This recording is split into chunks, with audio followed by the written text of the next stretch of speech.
Relations between the Irish and the English go as far back as when the Roman Empire ruled over Britain.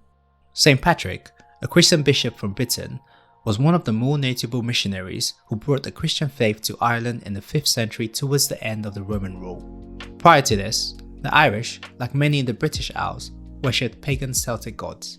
By the 6th century, the Irish were spreading Christianity to much of Great Britain themselves.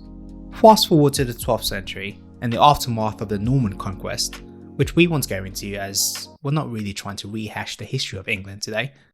Under the authority of Pope Adrian IV and Henry II, the King of England at the time, the Anglo-Norman invasion of Ireland during the reign of Henry II and under the authority of Pope Adrian IV would put much of Ireland under English rule.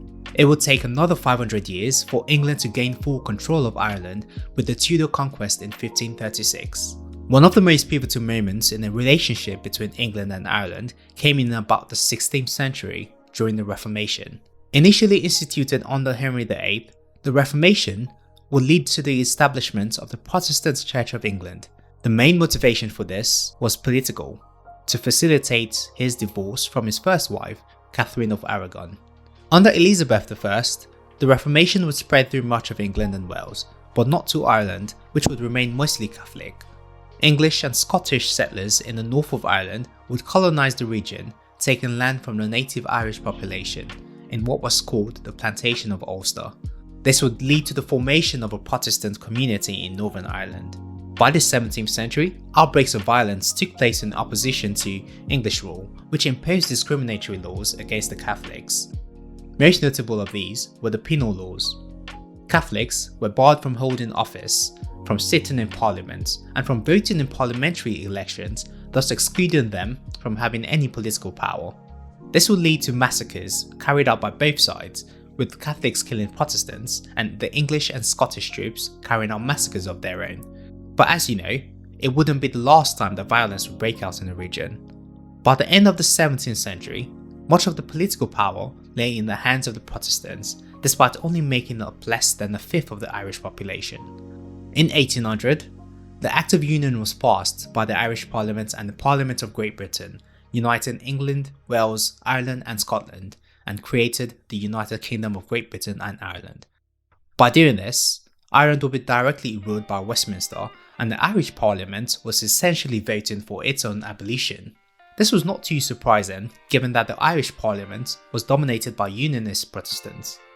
In 1845, a 7-year-long Irish potato famine would take place. This was caused by the infection of potato crops.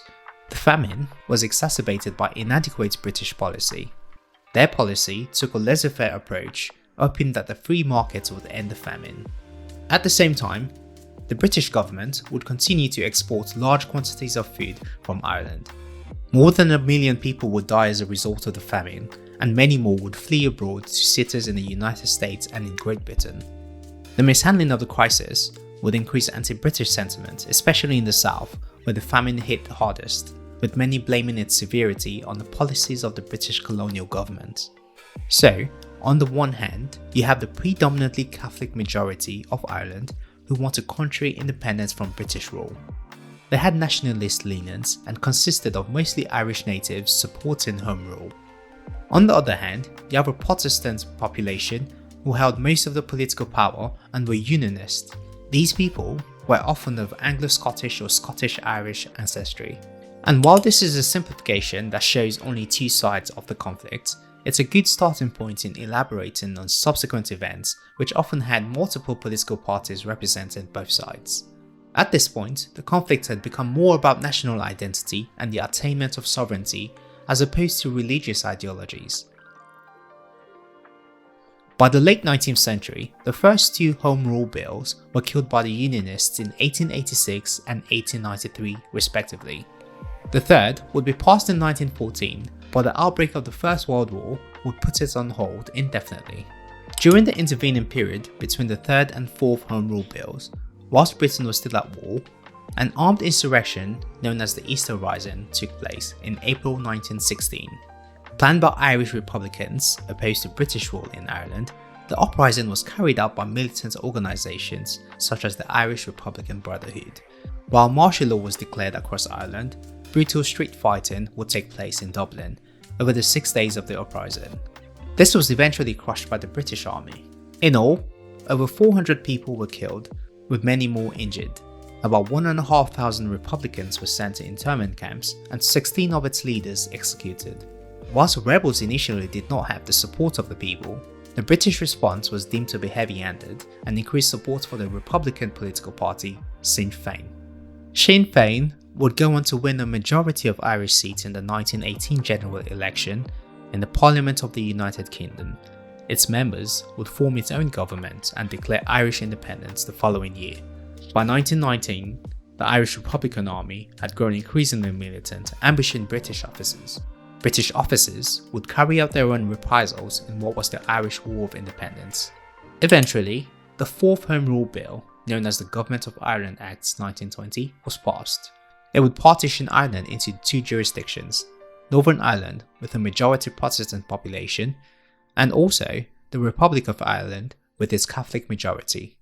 A ceasefire was reached by December 1921 upon the enforcement of the Anglo-Irish Treaty, thus ending the Irish War of Independence.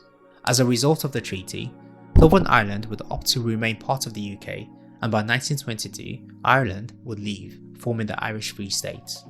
Each would have their own parliaments. The treaty would however not end the violence as shown by the subsequent civil war fought between the Provisional Government in Ireland, who supported the treaty, and the Irish Republican Army, IRA, who were against the treaty. After a year of guerrilla fighting, this form of the IRA, also known as the Old IRA, would eventually put down arms, thus ending the Civil War. The IRA would continue to exist in various forms until it split in 1969 into the official IRA and the Provisional IRA. But as you know, that was not the end of violent confrontation in Northern Ireland. By the late 1970s, things would spiral out of control, with reprisal killings and assassinations taking place. But more on that in our next video.